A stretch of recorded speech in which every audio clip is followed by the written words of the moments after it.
এটা এখানে আজকে থেকে সকাল থেকে খুব একটা অসুবিধা হওয়ার বলতে এখানে মাঝে একটা টমটমও জায়গা পড়ে গেছে, কিছু মানুষ পড়ে গেছে কিছু স্টুডেন্ট হল আইরা যাইরা তারা খুব রিস্কে আইরা।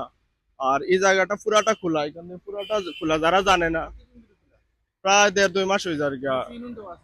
না এনো কোনো আলাদা কোনো দাগ নাই, এনো পানি না থাকলে বোঝা যায় ড্রেন আছে, পানি থাকলে নতুন কেউ আইলে আপনার হইতে পারতো না এখানের মাঝে কোন জায়গায় ড্রেন আছে কিতা আছে। খুব রিস্কি পজিশনও আছে, আর ড্রেনটাও যে খুব বেশি একটা সুবিধাজনক ভাবে আছে লাগানো না, কেউ পড়লে হাত পাও ভাঙবো, মিস নাই।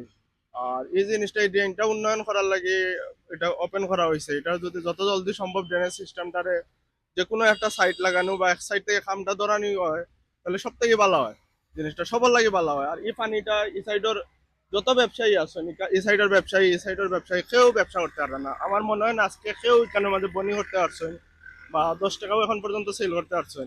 আপনি যে জায়গা উবা আছেন এই জায়গার মাঝে মানুষ আইয়া হামাইতো কিলা, এই পানিটা ডিঙ্গে মানুষ আইয়া হামাইতো, একটা জিনিস নিত বা একটা চার দোকানে চা খাইতো বা নিত্য প্রয়োজনীয় জিনিস যে জিনিসটা আছে ধরো ভুসিমাল টাইপের যে জিনিস আছে আইয়া নিত, মানুষের পক্ষে সম্ভব না, এটা অসম্ভব একটা ব্যাপার।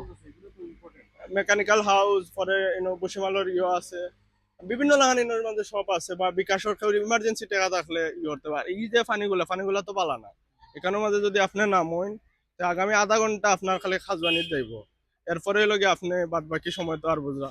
কারণ আমি প্রশাসনের অনুরোধ করবো এই জিনিসটা যত জলদি সমাধান করা যায়।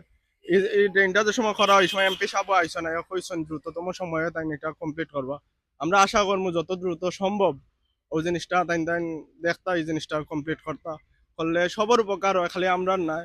বহুত গাড়ি আছে, বহুত সিএনজি আছে, বহুত মানুষ আটকিছেন। আপনি যদি সকাল থেকে উবা থাকতেন মাঝে দেখলাই না, মানে ঠেলাই ঠেলাই ঠেলানি ওর। আর লাস্ট হাফ এন আওয়ারে বহুত পানি কমছে, কিন্তু পানি আরো বেশি আছিল। আমার ও যে উঠান যেটা আছে ওটার উপরে উঠে গেছে পর্যন্ত পানি, এটা নর্মাল সময় উঠে না।